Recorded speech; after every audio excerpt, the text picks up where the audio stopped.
This is Steve Downs, the voice of Master Chief, Sierra 117, and you're listening to Podcast Unlocked, the world's #1 Xbox podcast.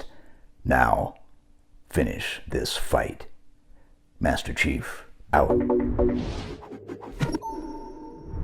What's happening, friends? Welcome to Podcast Unlocked, episode 482 for February 16th, 2021. Can't figure out what day it is anymore.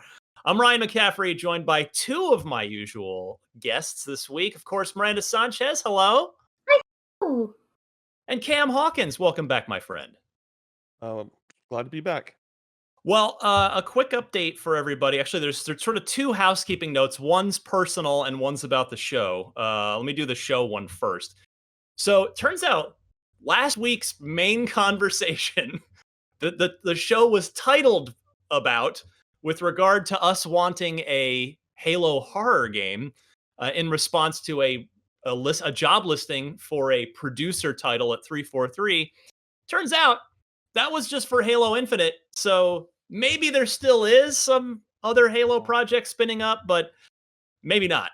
This was in reference to Halo Infinite. So it was before I did not get a look at Halo community manager John Junisek's statement. He said, I did some digging because, of course, this bubbled up online. That's why IGN did a story on it.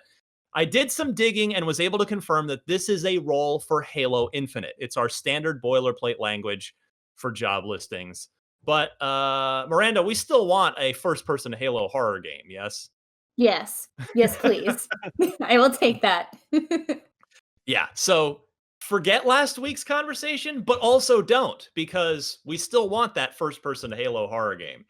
And then real quick, the personal note, I just wanted to kind of let everybody know, you may have seen the posts on Twitter, you may see me sort of post distressingly from time to time, or you may be wondering what's up. Daisy the Boxer, unfortunately, has a very serious heart condition at the moment. So I think last week's show I was talking about, if you hear her coughing, just that's what it is. It's just a dog coughing. Turns out she has a very serious heart condition with fluid in her lungs, and that's why she has been coughing. So I was up. It was at 3:30 a.m. the last week. I woke up in the middle of the night because she was coughing and ended up taking her to the emergency. And that's when the chest X-ray showed the very enlarged heart with the fluid in the lungs. So it's been a bit of a tough go lately. She's home. She's relaxing. She's on some medication. She's being treated by awesome veterinary cardiologist. And we've switched her diet because if I'm lucky, it's this diet-induced thing. I won't get into it here, but just kind of wanted to give everybody an update because, our pets do tend to be a part of Unlocked more. They always have been, but now more than ever since we're at home. We got, Miranda's awesome, adorable cat will wander into her camera view from time to time.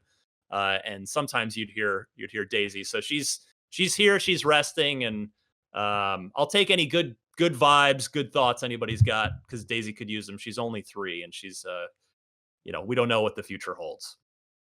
Sending all that good energy. Yeah, thank you, Cam. Yeah, it's been a very surprising last several days. But I do want to go back to thinking about good stuff, having fun. Let's do that with Podcast Unlocked. There is a lot to talk about in the world of Xbox this week, and I want to start. Of course, I'm starting with this is a very serious topic that I want to preface this conversation by saying that I don't feel completely qualified to speak authoritatively to this. So the conversation we're going to have right now about 6 Days in Fallujah, which is a video game that's been announced, and I'm going to tell you about it in a second. I'm going to be speaking to it in this conversation as just someone reacting to a video game. But there is a lot more to learn about this. There's a lot more to talk about. I know, Miranda, you've been starting to dig into this. But here we go. So 6 Days in Fallujah. Now, if that sounds familiar to you, it's because in 2009, over 10 years ago, the game was announced from Atomic Games, a developer led by a guy named Peter Tomta, who's an ex-vice president at Bungie from the Halo 1 days before he left and went off to do his own thing. The game was announced. I was working at Official Xbox Magazine at the time. The game was announced at a press event that Konami held. So Konami was going to publish this thing. I remember it was in a movie theater, as I recall. And they show the trailer and they come out and talk about it a little bit. And I kid you not, I've never seen this in my career before or since.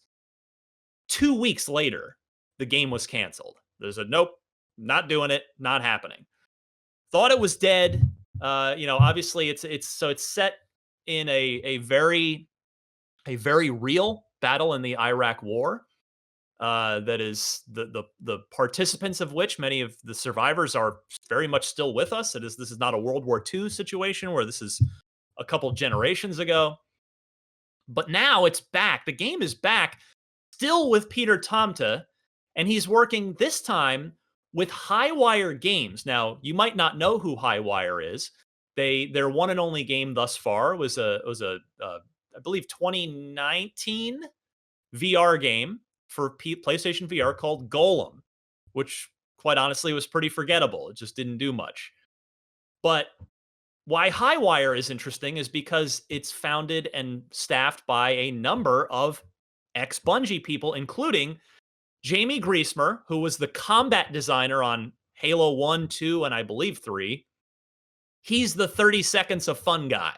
When you hear about that sort of famous thing with Halo, how it's 30 seconds of fun, just endlessly, over and over, that was Jamie.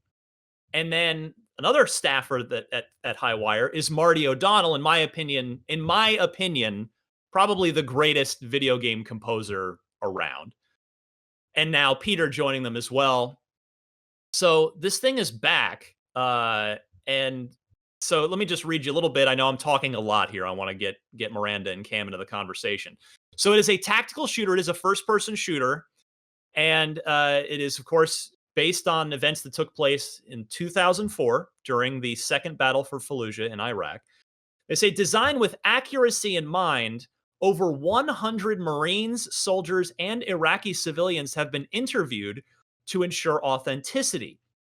The campaign depicts 6 days of conflict as experienced by the U.S. Marines as they attempted to recapture Fallujah from al-Qaeda.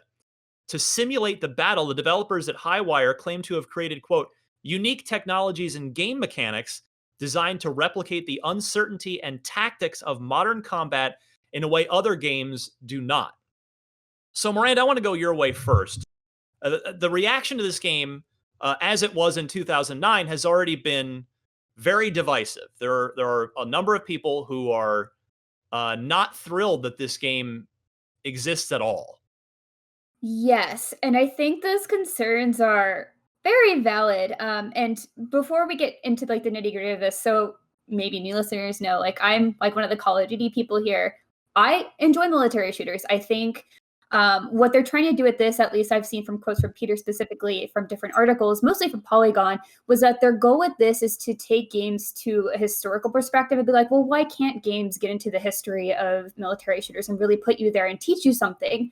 Sure, absolutely. I think that is very valid and good. And I think that is a huge undertaking. It's very tough. But the problem is they're approaching this as this game is not political. Like they took that stance, and maybe some people, maybe you're thinking, wow, that's great. I don't want to hear about the politics of this. But inherently war is political, and specifically with this war that is still so close to us and like the effects are still apparent, they're still happening. You can't just say, we're not going to talk about these uncomfortable ramifications because they take away from the story we want to tell, but also say that we're telling the truth and we're trying to be historical. Like what they're saying already contradicts what they're doing, I guess you could say. So like in the trailer, it says like they're talking about like making the truth known and like just telling these stories. And I think you can do that. But one of the sticking points for me and a lot of things that I've read online so far in the discourse of all this is how they're excluding the use of white phosphorus. So I actually did a lot of digging into this and just kind of looking at how white phosphorus is used in war. I know this was a big topic, of course, when Call of Duty had it. Right. But in, Modern Warfare, right? From year before last? Yeah, 2 years ago. Yeah, so it is classified as an incendiary weapon.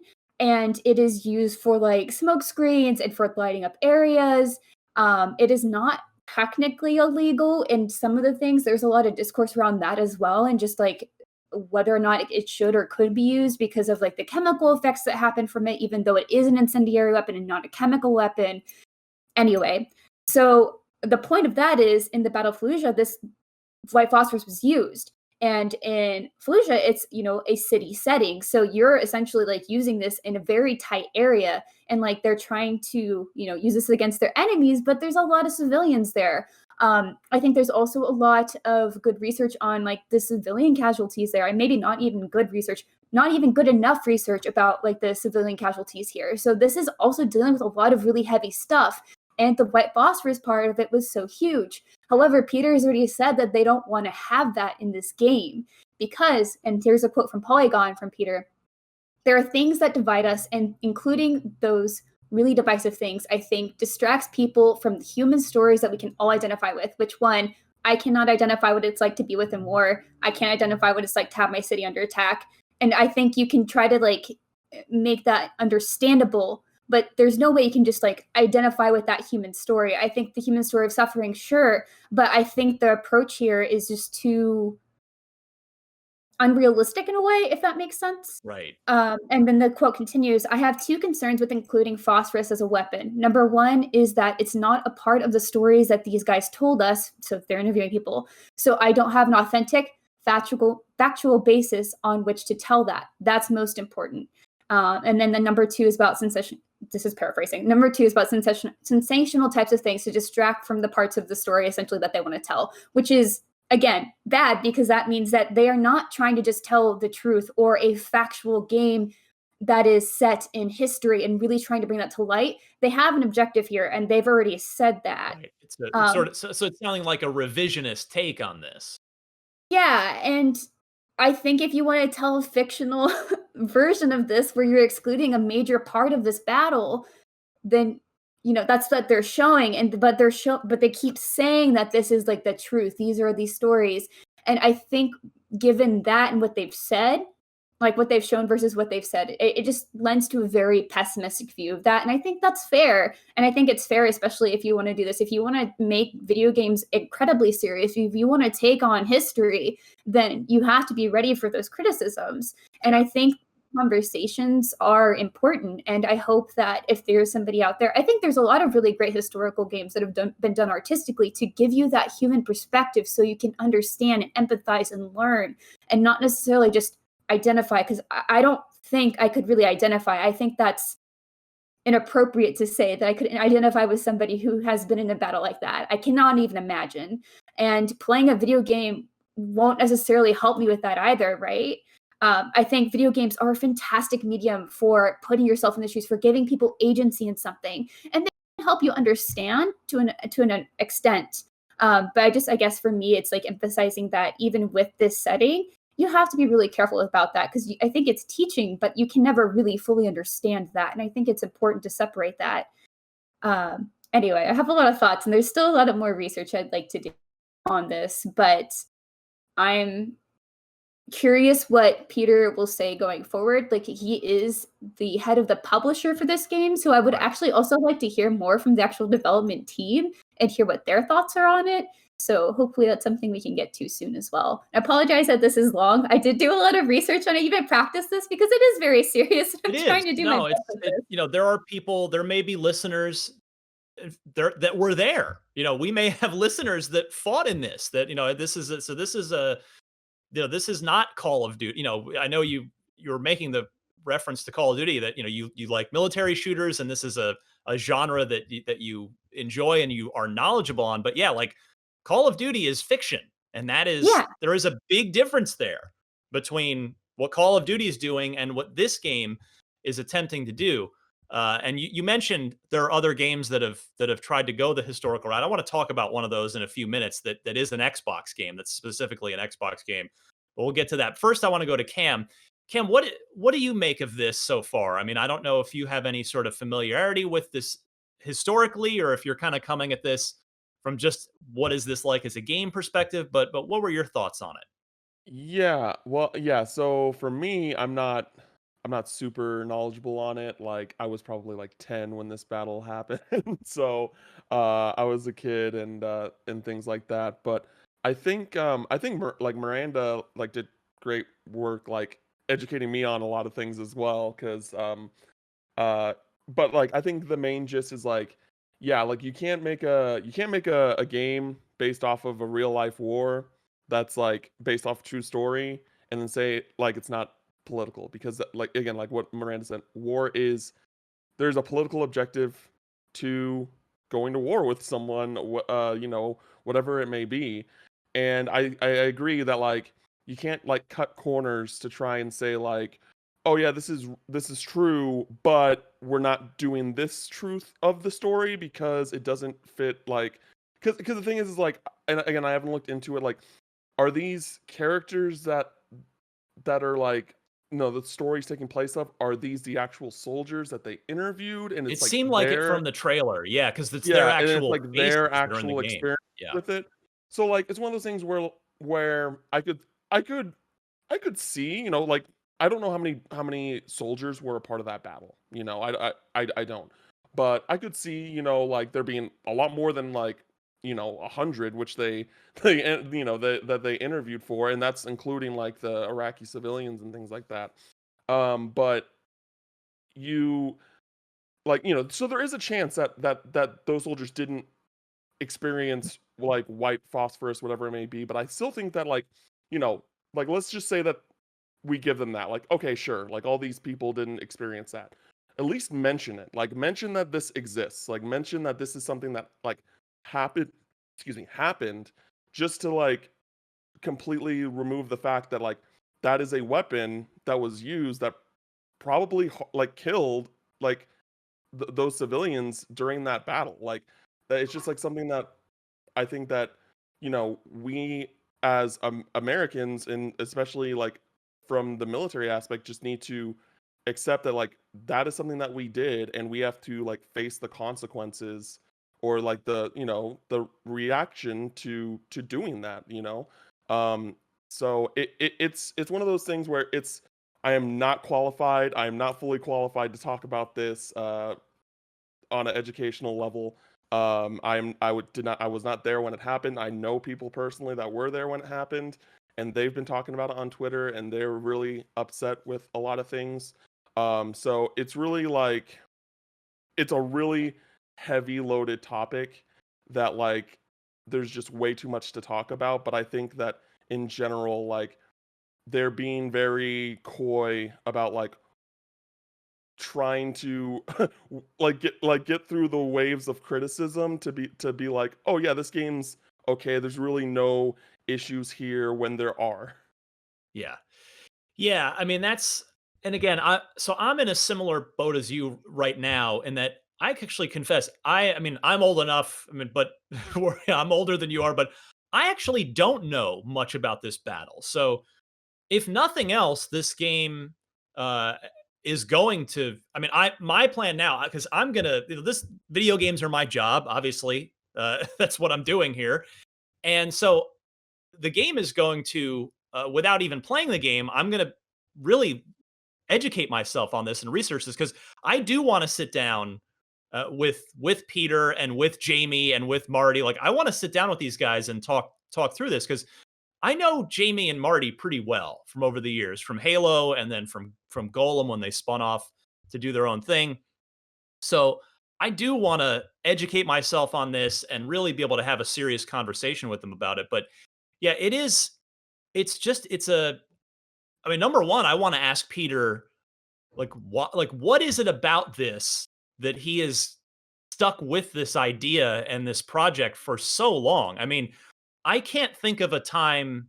I mean, there have been games that have been canceled and come back, I think. Can't immediately think of an example, but I'm sure it's happened. But after 10 years, and especially the circumstances under which, I mean, this game got announced and then quickly was just like, nope, forget that. We're not doing that. And then here it is with a totally new team, the same story, same premise, but new development team, obviously new technology. I mean, if you look at the trailer, I would encourage everybody to at least watch the trailer, because what I would Yeah. say about that is to everything we're talking about here with regard to Highwire and the fact that they really need to take this very seriously with a lot of respect and a lot of reverence.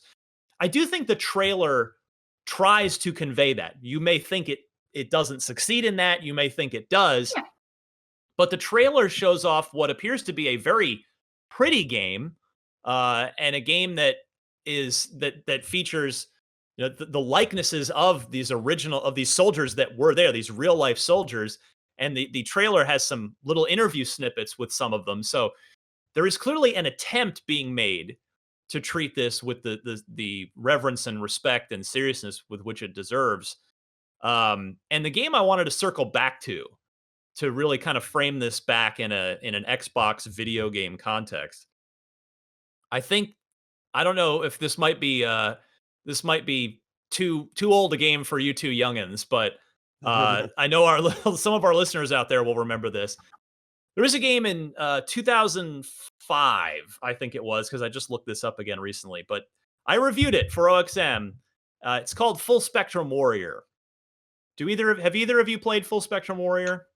Nope. No. Okay. Then that's okay. So this game started, I'll tell you the just super quick story. It was a game that started life as a training tool for the United States Army. And what the game is, it's a strategy game where you control a squad of soldiers I think it was in the game, it's just the generic, like, clearly Middle East. I don't believe it's a specific place. And Full Spectrum Warrior is not specifically set like after a real world event. So that's another additional challenge that 6 Days in Fallujah has is by grounding itself that much in a real thing. But Full Spectrum Warrior was excellent. And what it was the developer was Pandemic, who was a extremely well respected, high quality developer.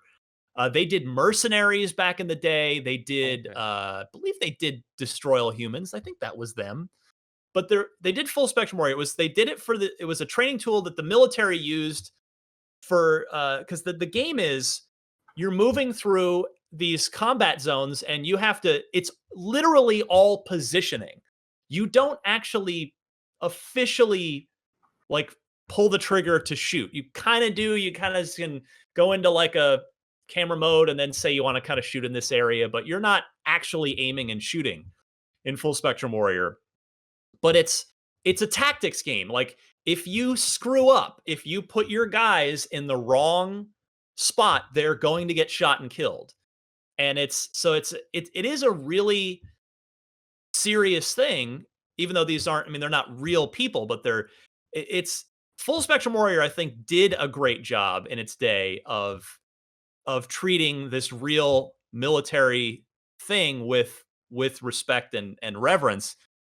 And so I think that's it. If Peter Tomta and Highwire have not spent time playing Full Spectrum Warrior, I think they should, because again, it's not quite apples to apples, but there are lessons to be learned there. And I know there are plenty of people in our audience who did play Full Spectrum Warrior and know what I'm talking about right now. But yeah, this is going to be an interesting story to follow, in that it's Peter Tomta's basically publishing it himself under the company Victura. So it's not a major publisher releasing this game. They do intend to release it this year, 2021. So we'll see about that. But I will go ahead, Miranda. Yes, thank you. I was going to say really quickly for further reading kind of thing. The Rami Ismail on Twitter, and also Daniel Ahmad, ZHugeEX on Twitter. They both have really great threads kind of digging into the complexities and like relating direct news stories to bits of this interview. So just if you want to dig into this a little further, but have somebody do some of that research for you, I think that's like a really great breakdown or two different perspectives of a breakdown of this interview as well. Excellent. Yeah, thank you. And that's and we'll leave it at that, because that's I want to go educate myself some more. I want to try and get a hold of Jamie and Marty and Peter and talk through this. But yeah, I never in a million years, you could have said, what game, like, you could show me a list of canceled Xbox games and say which one of these games would never come back. 6 Days in Fallujah would have been one of the games at the top of my list that I thought would never possibly get resurrected. But here we are 10 years later, more than that, 11 years later, 12 even. And it is re-announced and it's back in development and it's coming out. So we'll be keeping an eye on that. Let's talk about something a little more lighthearted, shall we? And that is something that I personally am really happy to see. And that is a new Xbox wireless headset. And Miranda, do you have the details pulled up here to go through this thing? I am working on that right now. I'll set it up for you. So it's $100, which so is Sony's Pulse 3D. It sounds pretty similar in a lot of ways to Sony's wireless headset, and that's not a bad thing. I mean, I mention it. I mentioned Sony by comparison because it's just like both now have a first-party wireless headset that can be used for chat, but also just high-quality game audio as well. Yes. $100. It's out March 16th. And what other details do you have there, Miranda? Oh goodness, they did not make this easy. There's no bullet point list here. But I will say it is a sleek looking headset, and I do like the slight green detail around the actual earpieces. Like it looks very comfortable. Of course, you got that built-in mic. Let's see. There's an auto mute feature that you can do with the microphone. That's actually really great for game stuff. No munching on those chips, but that would be nice. We've all heard it. I know you can hear it right now. I'm sorry. Oh goodness. I like that they do say that the overall aesthetic is designed to be, quote, intentionally understated. Yes. I personally, in basically all things, I'm very much a fan of minimalism in product design. So I love the Series X from an aesthetic perspective. I think it's a gorgeous console, and in large part because it's minimalist. I'm not saying the PS5 is ugly. I'm just saying I like because the PS5 is definitely not minimalist, but I like the Series X. I like minimalist stuff. And so it's just in fact, there's just the Xbox logo isn't even like it's the same color. It's just black on black, and it's recessed into the ear cup. So good. Yeah, it's just you can barely even see it unless you're looking at it. All right, it seems like a really good headset. Yes. So this supports Windows Sonic, Dolby Atmos, and a DTS Headphone X.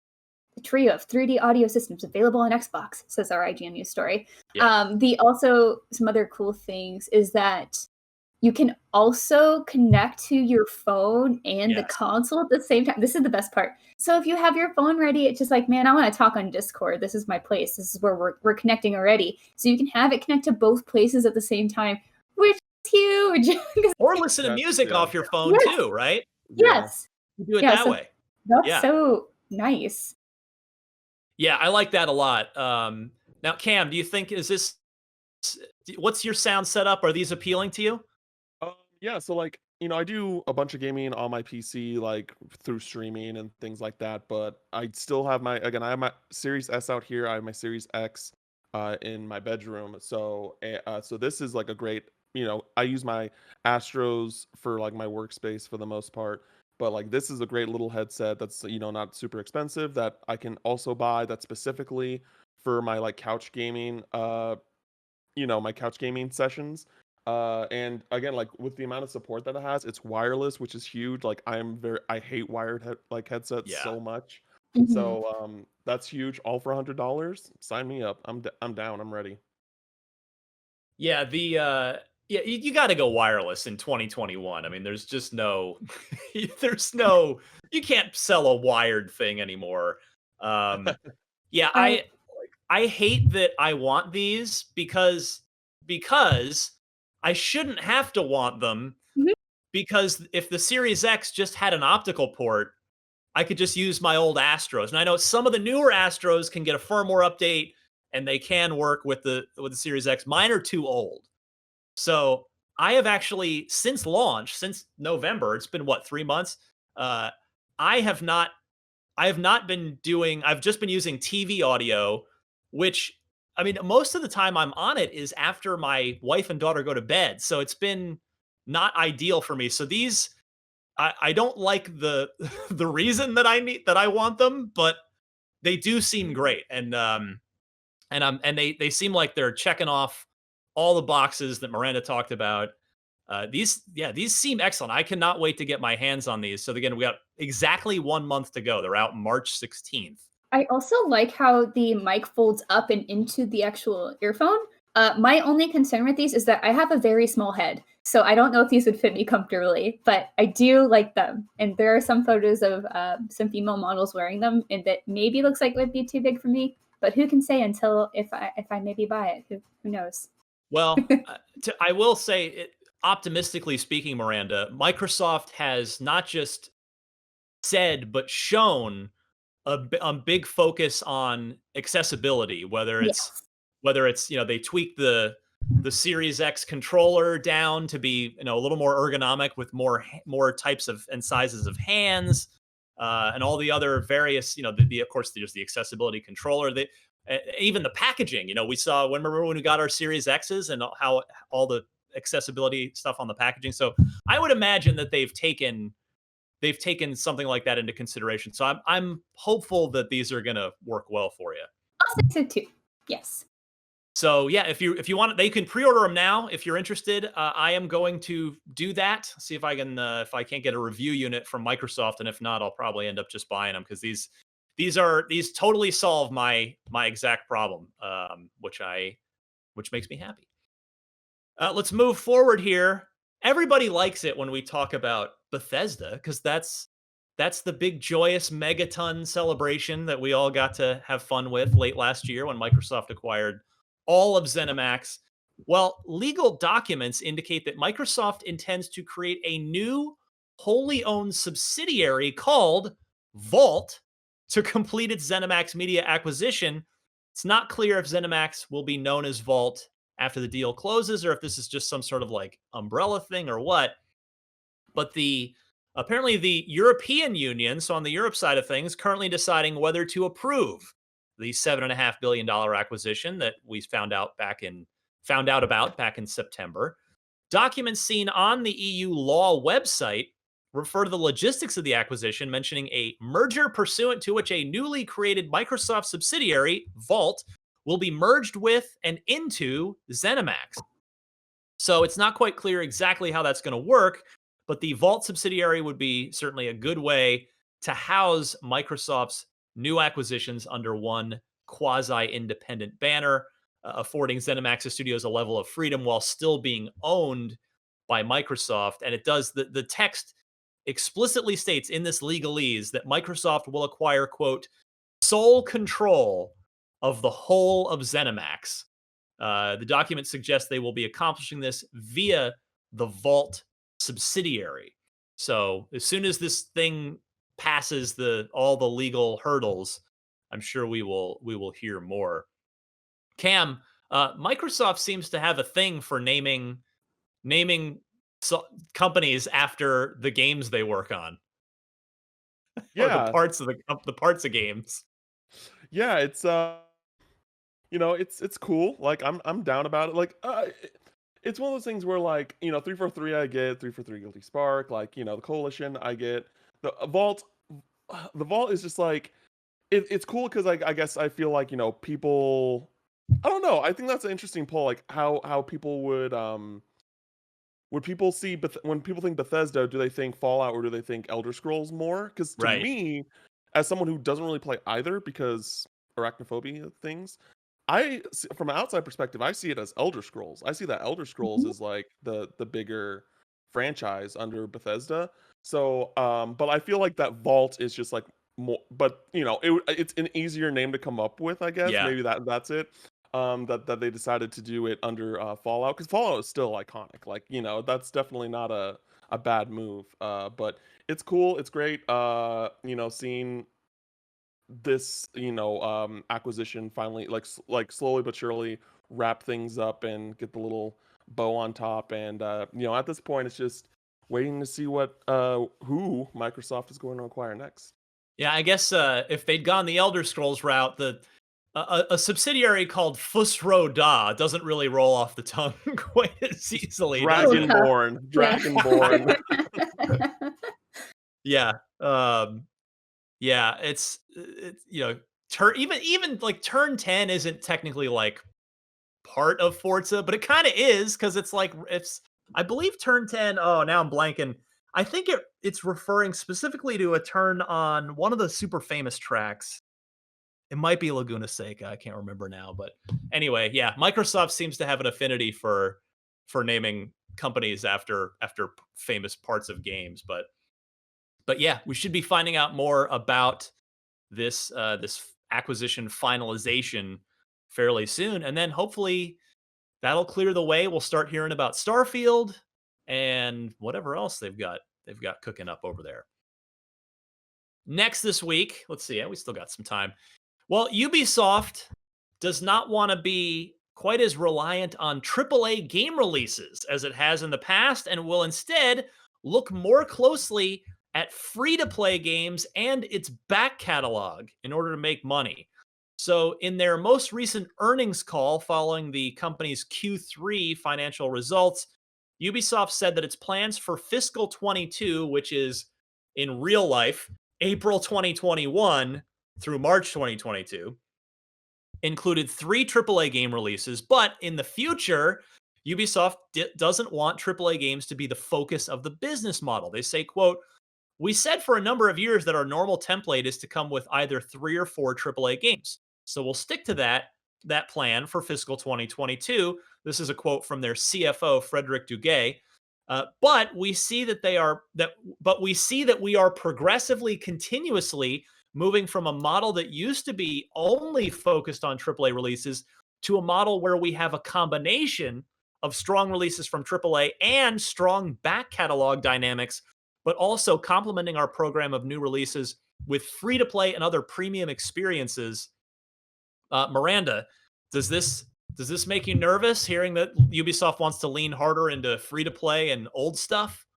When I first heard about it's like they don't want to be reliant on AAA game releases, like, oh cool, they want to do shorter, maybe smaller experiences, maybe get into the indie space or like kind of like champion those developers, explore different ways to develop games. No. Free-to-play games and old games. Hyperscape went well. So Yeah, not yeah, feeling good. Cam. yeah. I was kind of in a similar boat where I was just like, yes, they're bringing back the indie games. They're bringing out they're like, give us a Child of Light sequel, give us a new Valiant Hearts game, like give us that. That's what I've been waiting for. And then they're just like, oh, we're going free to play. I'm just like, but hey, we got Scott Pilgrim back, and that's a big win. That's a That's big true. win there. I So think that's but yeah, that's what I really want. Like, I really want another like Valiant Hearts type game, or like another new game that's like from that studio was just really good. So and exactly to your point, Cam, like some of the back catalog, like re-releasing things or making them more available, that's fine. But yes, give us those really neat, interesting small games. So I know Ubisoft is really big on those massive open worlds, like explore everything. Here's 1 billion collectibles for you.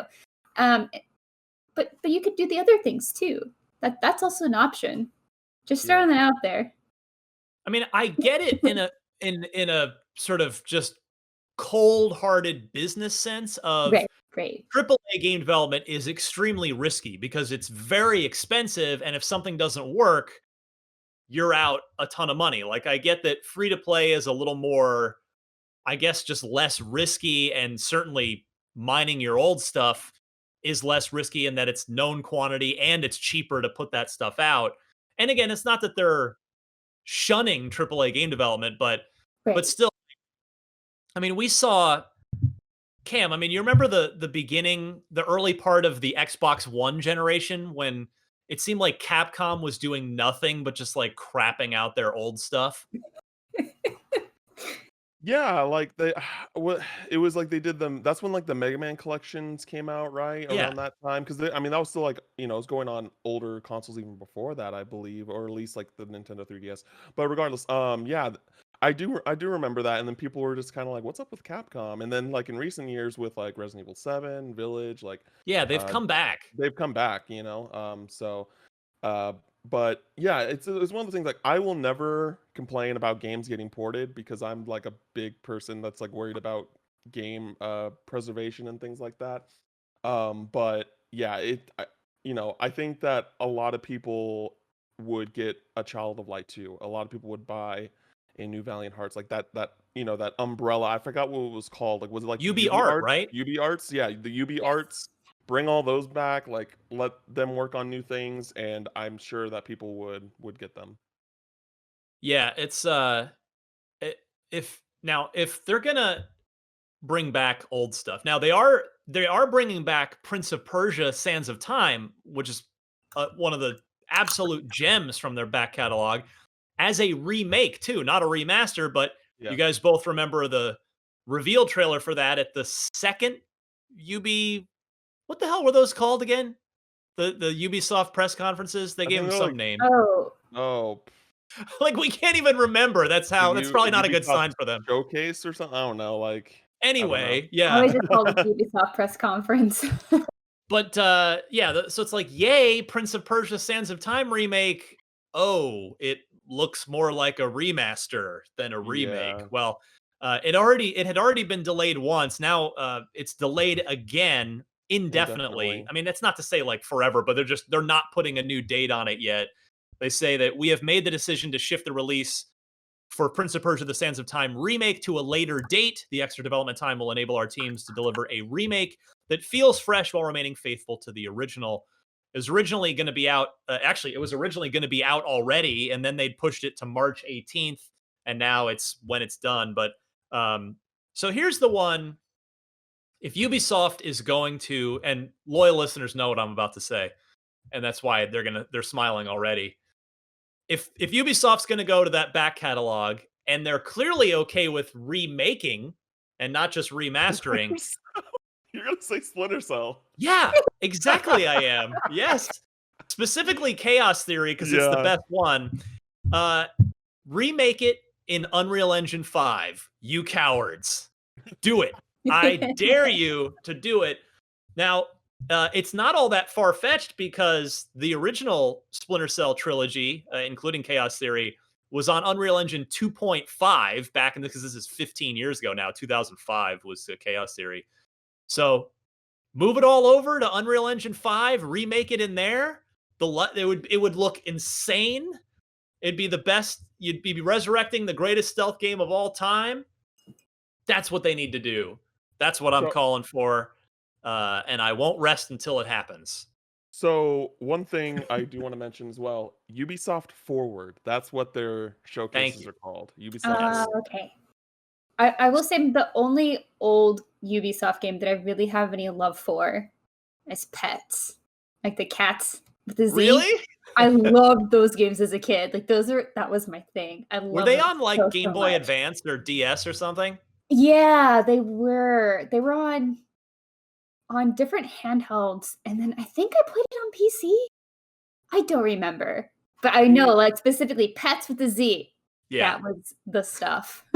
Yeah, I mean, like for me on the remake side, like, I mean, it got a remaster recently enough that it wouldn't happen. I could see a remake coming at like way farther down the line, but I would love a remake of the Ezio trilogy for Assassin's Creed. Oh yeah, heck yeah, super great games. Oh, well, like specifically 2 and Brotherhood, I think are still like top of the franchise for me. And Revelations is also really great, so that'd be really cool to see. Oh yeah, seeing Renaissance Italy redone in modern tech, that would be very cool. I would certainly be right there with you for that one. All right, let's move. So yeah, that's it. We've put out shined the SAM signal, the three green light goggles into the sky. We've made our requests. Ubisoft, get to work. If you're going to mine the back catalog, this is what needs to be done. All right.